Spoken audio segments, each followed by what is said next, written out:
La Escuela Bíblica Dominical abre sus puertas para descubrir juntos los tesoros de la Palabra de Dios. Yo soy Mario Miranda y estoy agradecido por su sintonía. Bienaventurados los que oyen la Palabra de Dios y la guardan. Hoy, Guillermo Olivera Celdrán continuará la lectura y adaptación del libro Equilibrio en la Vida Cristiana, escrito por Charles Riley y publicado por Editorial Portavoz. De esta forma, lo invito para que preste atención a nuestro estudio de hoy.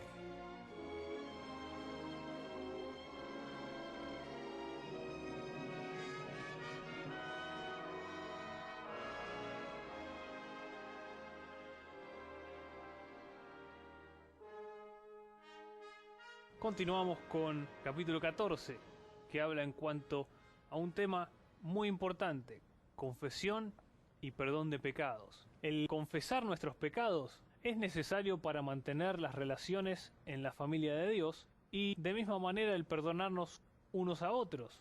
En realidad hay un principio muy claro en el Nuevo Testamento y es el siguiente: la comunión familiar con Dios depende de la comunión familiar de los unos con los otros. O, para ponerlo en otras palabras, las buenas relaciones con el Padre dependen de las buenas relaciones con sus hijos. En primer lugar, vamos a ver el principio en precepto. Mateo 5, 21 al 26. En esta interesante parte del Sermón del Monte, el Señor declara que las pequeñas cosas que se acarician pueden llevar a un terrible pecado. Una pequeña cosa como el odio a un hermano puede bien llevarnos al homicidio y así al infierno. Del mismo modo, una pequeña cosa como el que un hermano tenga algo contra nosotros puede llevar a la pérdida de comunión con nuestro Padre Celestial. Eso está reflejado en Mateo 5, 23 y 24.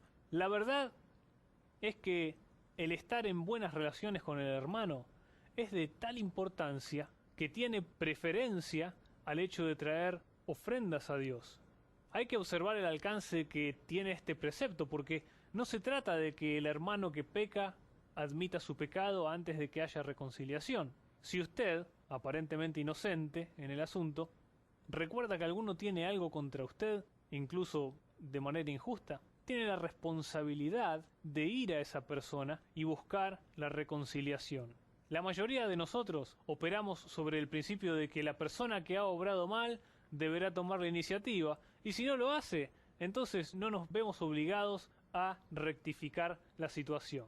No es así, dijo el Señor. Usted tiene que mostrar el espíritu perdonador yendo a esa persona y tratando de hacer las paces. De otra manera, el servicio de usted y su adoración a Dios quedará afectada para mal. Las buenas relaciones con el Padre dependen de las buenas relaciones con sus hijos. Otro principio que tenemos es el principio en la parábola de Mateo 18.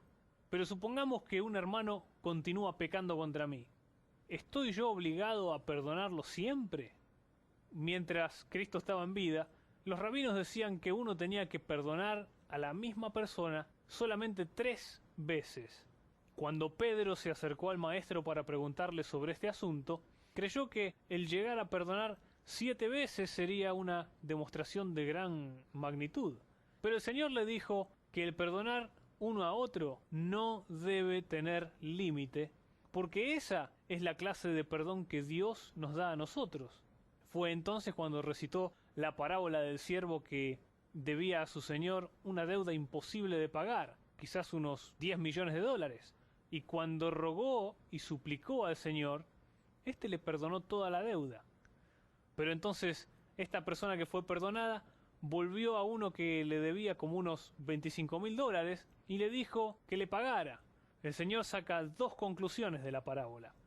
El padre perdonador debe ser imitado por sus hijos, y en segundo lugar, la persona que no perdona no debe esperar que se le perdone.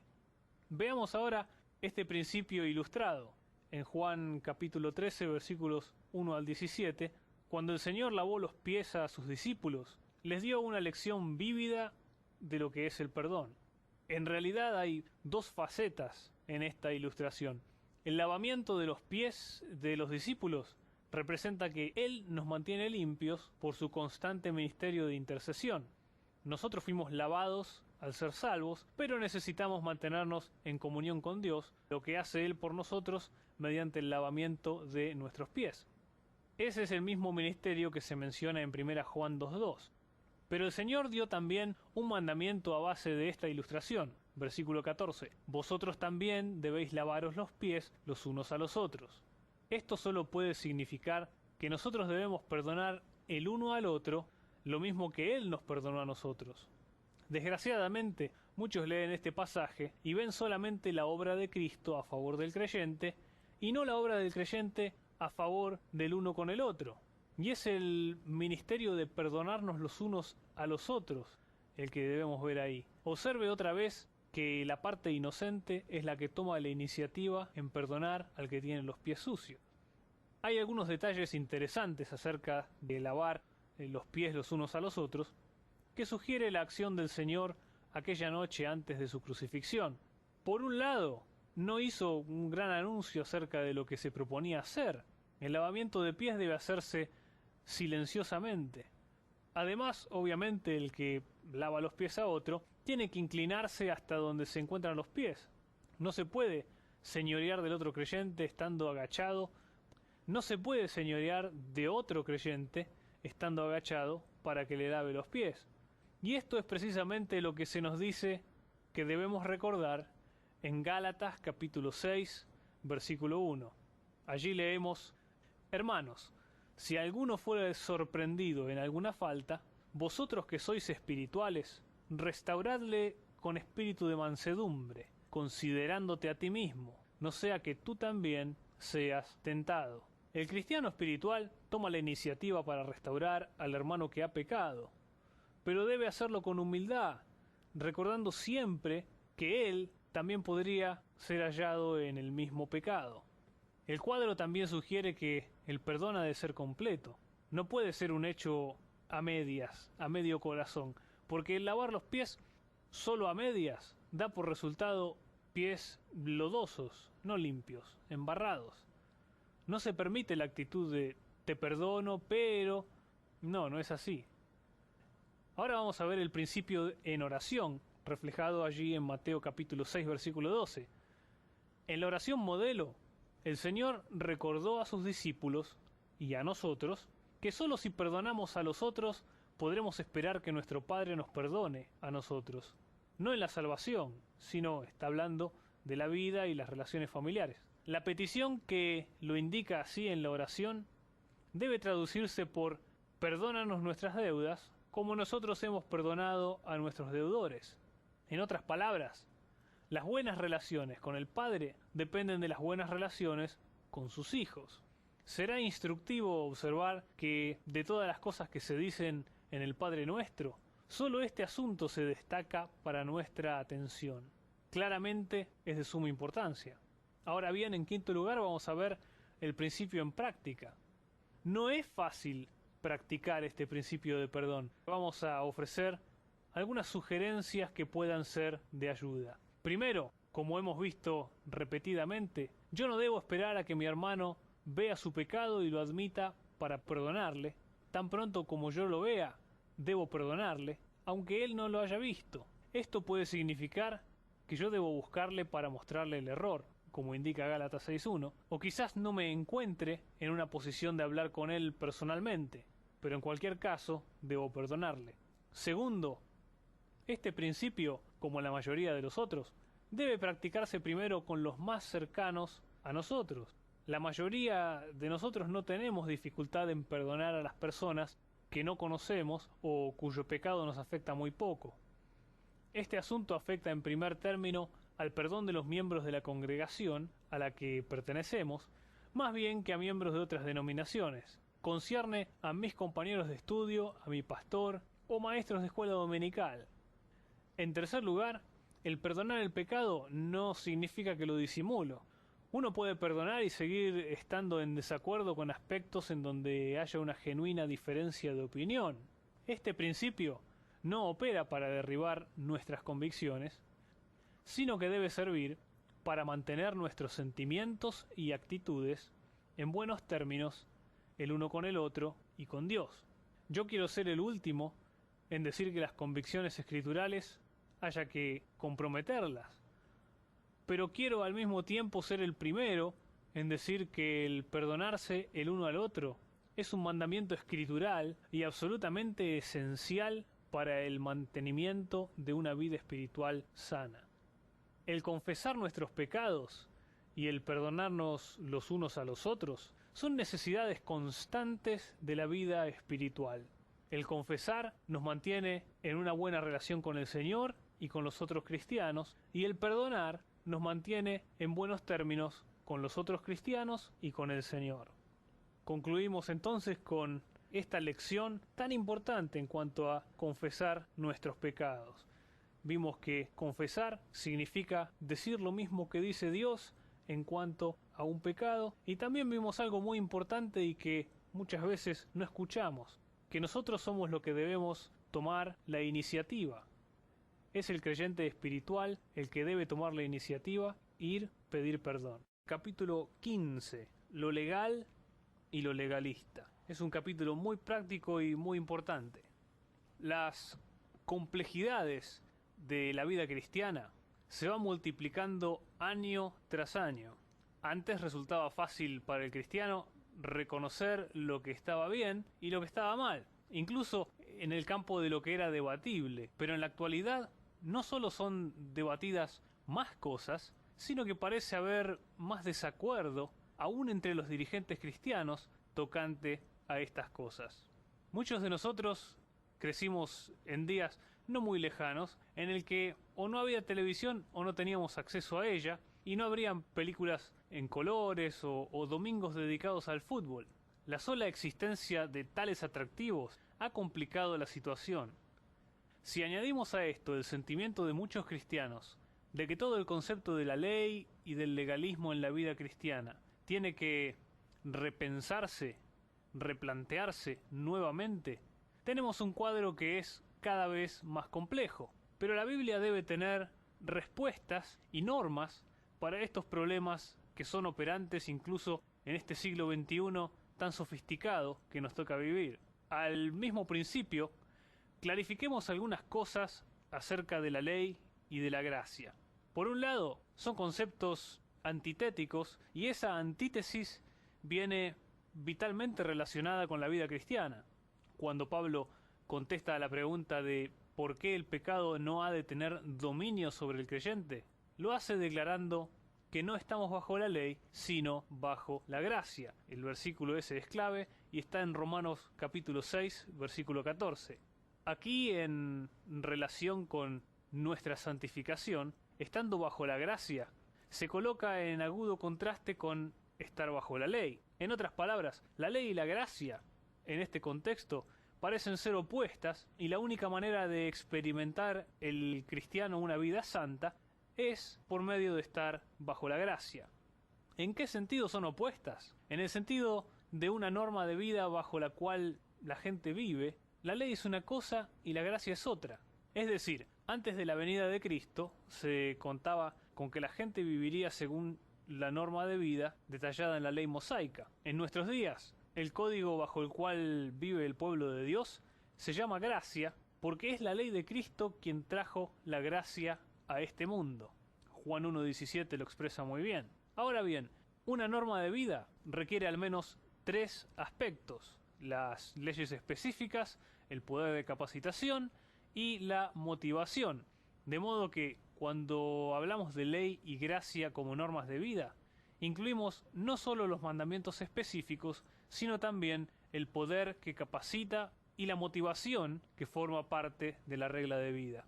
Y en este sentido, la ley y la gracia son antitéticas, son opuestas, porque las leyes, el poder y la motivación eran diferentes bajo la ley de lo que son ahora bajo la gracia. Específicamente, vamos a ponerlo así: bajo la ley teníamos 613 mandamientos en la misma ley de Moisés. Bajo la gracia hay centenares de mandamientos igualmente específicos en la ley de Cristo. Bajo la ley, el Espíritu Santo no estaba garantizado permanentemente. Bajo la gracia, el Espíritu que mora dentro nuestro tiene garantizada su permanencia. Y en cuanto a motivación, bajo la ley principalmente había que tener que hacer o se hacía por temor. Bajo la gracia, lo principal es el querer y el amor.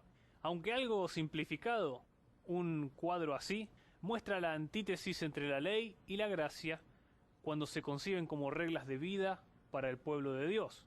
En otro sentido, sin embargo, la ley y la gracia no son agudamente antitéticas, porque había gracia bajo la ley y hay ley bajo la gracia.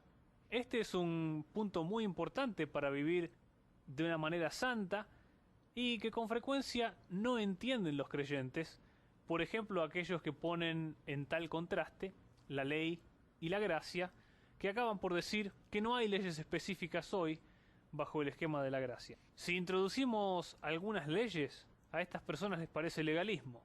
Por desgracia, esta confusión doctrinal se convierte en la base para un vivir relajado. Es el pretexto de practicar justamente la libertad cristiana. La verdad de este asunto es que había gracia bajo la ley mosaica, verdad que no podemos desarrollar aquí en tan poco tiempo, y que hay ley en la actualidad bajo la gracia. El Nuevo Testamento habla de la perfecta ley, la de la libertad, en Santiago 1:25, la ley real, la ley de Cristo, y también vemos la ley del Espíritu de vida, en Romanos 8:2. Desde luego, los mandamientos específicos del Nuevo Testamento son los que forman la ley de Cristo, y no es difícil recordar que hay centenares de mandamientos así. Cubren todos los aspectos de la vida y son tan definidos que pueden considerarse como una ley. Estos constituyen una parte vital de lo que es estar bajo la gracia. Para tratar de comprender esto todavía más, vamos a examinar algunas categorías de la vida bajo la gracia y las características de aquellos que están viviendo esta vida. Vamos a ver que algunas cosas son legales. Siempre es justo o legal hacer ciertas cosas bajo la gracia. Son los mandamientos claros, positivos del Nuevo Testamento que el creyente debe seguir.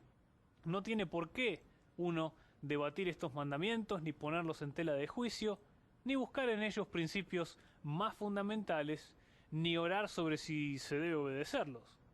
Son definitivos, claros y obligatorios. La lista podría ser muy larga, pero aquí tenemos algunos ejemplos. Siempre es legal para toda alma el someterse al gobierno. Romanos 13:1 es un claro ejemplo de ello. Siempre es justo hacer todo en la iglesia decentemente y con orden, según 1 Corintios 14:40. Gálatas 6:2 dice que debemos sobrellevar las cargas unos a los otros. Luego en Efesios 5:22 leemos que las esposas deben estar sujetas a los maridos. En Filipenses 4:8 los pensamientos de la mente deben ser controlados, como también la manera de hablar. Primera Tesalonicenses dice que tenemos que orar sin cesar. Segunda Tesalonicenses 3:13 dice hacer bien siempre es legal y siempre es apropiado el pensar mesuradamente. El ejemplo de vida de Cristo es el patrón para la conducta del cristiano. Tanto 1 Juan 2:6 como 1 Pedro 2:21 nos expresan esto. En otras palabras, todas las ayudas positivas para la santificación son siempre justas y legales para el creyente. Algunas cosas, vamos a ver, son ilegales. Aunque algunos no quieran admitirlo, es verdad que hay cosas negativas en el cristianismo. Algunas cosas son siempre malas para el creyente. Es ilegal el conformarse a este siglo, por ejemplo, Romanos 12:2. El ser idólatra, 1 Corintios 10:7. El entristecer el Espíritu Santo, Efesios 4:30. El provocar a ira a los hijos de uno, el apagar el fuego del Espíritu, el avergonzarse del testimonio del Señor, el dejar de reunirse, el murmurar el uno de otro, el devolver mal por mal, el recibir en casa a un maestro de falsa doctrina. Todas estas cosas, más otras muchas cosas negativas específicas, no son buenas para el cristiano espiritual. Así llegamos al final de la Escuela Bíblica Dominical. Ha sido un interesante tiempo en el cual hemos descubierto algunos tesoros de la Palabra de Dios. Si usted se quiere comunicar con este programa, puede escribir un correo electrónico a la siguiente dirección: red@bbnmedia.org. La Escuela Bíblica Dominical es una producción de BBN. Agradecido por su sintonía, le extiendo la invitación para que juntos, el próximo domingo, sigamos escudriñando la palabra de Dios, aquí en la Escuela Bíblica Dominical.